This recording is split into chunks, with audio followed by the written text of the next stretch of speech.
తప్ప సమయం నువ్వు ఏమైనా చేసుకుంటావు ఊరు మాట్లాడాడు.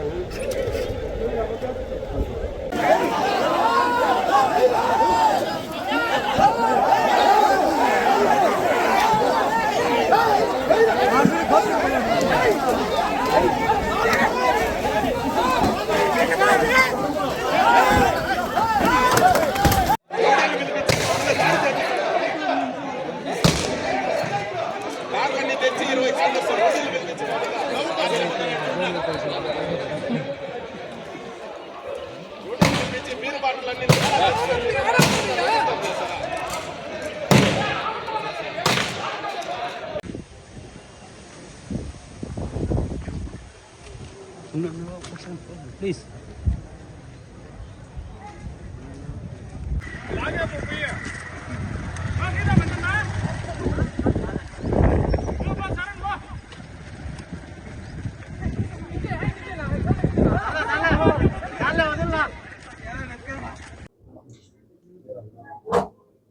రాష్ట్ర వ్యాప్తంగా ఈరోజు వైఎస్ఆర్సీపీ నాయకులపైన మద్దతుదారులపైన ఈరోజు దాడులు ప్రోత్సహించి చంద్రబాబు నాయుడు గారు అదేవిధంగా లోకేష్ గారు కూడా పైశాచిక ఆనందం పొందుతూ ఉన్నారు. నిన్న వినుకొండలో నడి రోడ్లో చేతులు నరికేసి వైఎస్ఆర్సీపీ లీడర్ని చంపేయడం జరిగింది. అదేవిధంగా ఇప్పటికే చాలా మర్డర్లు జరిగాయి, చాలా చోట్ల గొడవలు జరుగుతున్నాయి. పుంగునూరు నియోజకవర్గంలో రాజకీయంగా అక్కసు పట్టలేక రాజకీయ కక్షతో ప్రశాంతంగా ఉన్న పుంగునూరు నియోజకవర్గంలో కార్యకర్తల ఇల్లులు నేలమట్టం చేశారు, ఆస్తులు ధ్వంసం చేశారు, ప్రభుత్వ ఆస్తులు డ్యామేజ్ చేశారు, ఎంతమందినో గాయపరిచారు. అదేవిధంగా ఒక ప్రజాప్రతినిధిగా ఎంపీగా ఇక్కడ ప్రశాంతమైన పుంగునూరులో ఈరోజు ప్రజల దగ్గరకు వస్తే కావాలనే అడ్డుకొని కావాలనే గొడవలు చేస్తూ ఈరోజు మారణాయుధాలతో రాళ్లతో అదేవిధంగా ఇంటిపైకి మన గౌరవ పెద్దలు రెడ్డప్ప గారి ఇంటికి వస్తే ఈరోజు ఇంటిపైకి వందలాది మంది వచ్చి దాడులు చేసి ఈరోజు అటాక్ చేశారు. ఇంకా కూడా ఈరోజు ఈ ప్రెస్ మీట్ జరుగుతూ ఉన్నప్పుడు కూడా ఈరోజు ఇంకా కూడా దాడులు జరుగుతున్నాయి. మీరందరూ కూడా విజువల్స్ తీసుకోవచ్చు. ఈరోజు బళ్ళన్నీ కూడా ఏ విధంగా చేస్తారు, ఎన్ని రాళ్ళు తీసుకొచ్చారు, ఏ విధంగా ఆయుధాలతో ఇది చేస్తారు, చుట్టుపక్కల అందరూ కూడా ఉన్నారు. ఇవన్నీ కూడా చంద్రబాబు లోకేష్ ప్రోద్బలంతోనే ఇవన్నీ కూడా జరుగుతున్నాయని చెప్పి కూడా నేను తెలియజేస్తా ఉన్నాను. అధికారం ఎప్పుడూ శాశ్వతం కాదు, కానీ ఇది మంచి ఒరవడి కాదు. ఈరోజు సగం మంది వచ్చిన తెలుగుదేశం నాయకుల్లో సగం మంది ఇది వరకు పనులు చేసుకున్న వాళ్ళే, ఇది వరకు వచ్చి సహాయాలు పొందిన వాళ్ళే. వీళ్ళందరూ కూడా ఈరోజు చంద్రబాబు నాయుడు లోకేష్ డైరెక్షన్లో ఈరోజు ఇవన్నీ కూడా ఈ దాడులన్నీ కూడా చేస్తూ ఉన్నారు. ఇవన్నీ కూడా ఒక పైశాచిక ఆనందం పొందేదానికే ఇవన్నీ దాడులు కూడా రాజకీయ కక్షతో చేస్తున్నారని చెప్పి కూడా నేను తెలియజేస్తా ఉన్నాను. వీటన్నిటిని కూడా ఎదుర్కొంటాము, క్యాడర్కు అండగా ఉంటాము. ఖచ్చితంగా ఒకటైతే అందరు కూడా నేను చెప్పదలుచుకునేది ఏమంటే, ఈ ఎక్కువ రోజులు ఇలాంటివి సాగవు. ఖచ్చితంగా వీటికి ప్రతి దానికి కూడా ప్రతి ఒక్క విషయానికి కూడా ఖచ్చితంగా న్యాయం అనేది ఉంటుంది.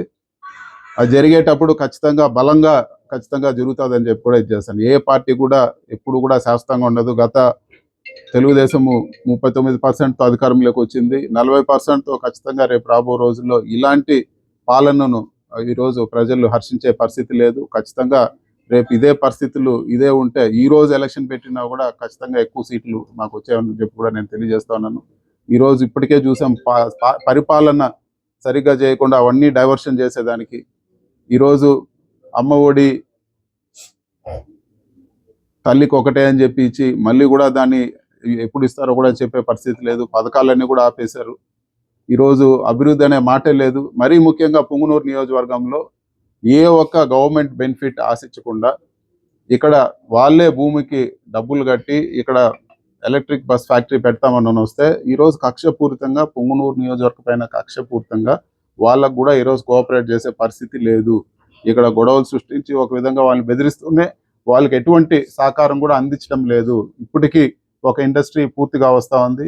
ఈరోజు అతిపెద్ద ఇండస్ట్రీ ఇక్కడికి వస్తే పక్కన కర్ణాటకకు కానీ ఆంధ్రాకు కానీ ఉపయోగపడే విధంగా ఇక్కడ ఎలక్ట్రిక్ బస్ ఫ్యాక్టరీని కూడా ఈరోజు కక్షపూరితంగా తరిమేసే పరిస్థితి ఉందని చెప్పి కూడా నేను తెలియజేస్తున్నాను. జరగరాని నష్టం ఖచ్చితంగా ఇలాంటి చర్యలతో, ఇలాంటి తప్పుడు కార్యక్రమాలతో, ఇలాంటి కక్షపూరిత రాజకీయాలతో ఈరోజు పుంగనూరు నియోజకవర్గం నష్టపోతోందని చెప్పి కూడా నేను తెలియజేస్తున్నాను.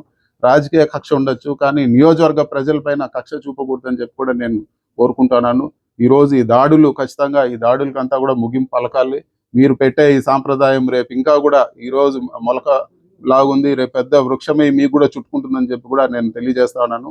ఏ రోజు కూడా పుంగనూరు నియోజకవర్గంలో ఇంత హింసాత్మక ఘటనలు ఎప్పుడు కూడా జరగలేదు.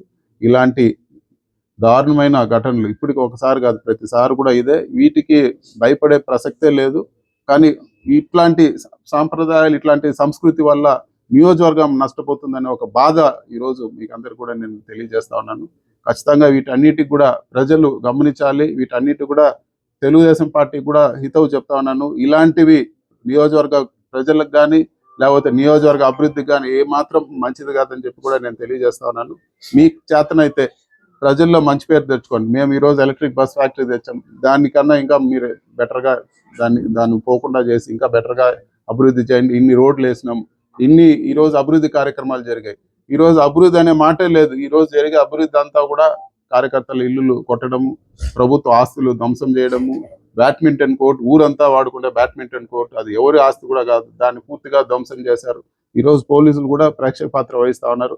ఈరోజు వీడియోలు అన్నీ కూడా చూడండి. పోలీసుల ముందరే ఈరోజు ఈ దాడులన్నీ కూడా జరిగాయి. పోలీసులు ఇక్కడ ఏఎస్పీ డిఎస్పీ అందరూ ఉండగా కూడా వాళ్ళ ముందరే ఈరోజు జరుగుతుంది. వాళ్ళందరూ కూడా ఈరోజు పైనుంచి ఒత్తిడి, చంద్రబాబు నాయుడు గారు, లోకేష్ ఒత్తిడి, వాళ్ళు కూడా ఏం మాట్లాడే పరిస్థితి లేదు. ఈరోజు లా అండ్ ఆర్డర్ అనేది పూర్తిగా పడకేసిందని చెప్పి కూడా ఈరోజు నేను తెలియజేస్తున్నాను. ఇదే పరిస్థితులు కొనసాగితే బీహార్ కన్నా ఆంధ్ర రాష్ట్రం దారుణంగా తయారయ్యే పరిస్థితి ఉంటుందని చెప్పి కూడా నేను తెలియజేస్తున్నాను. ఖచ్చితంగా మరొకసారి గట్టిగా నేను చెప్తా ఉన్నాను, ఇట్లాంటి దాడులకు భయపడే ప్రసక్తే లేదు. ఇది కాదు ఇంకెన్ని చేసినా కూడా ఖచ్చితంగా ప్రజల్లోనే ఉంటాము.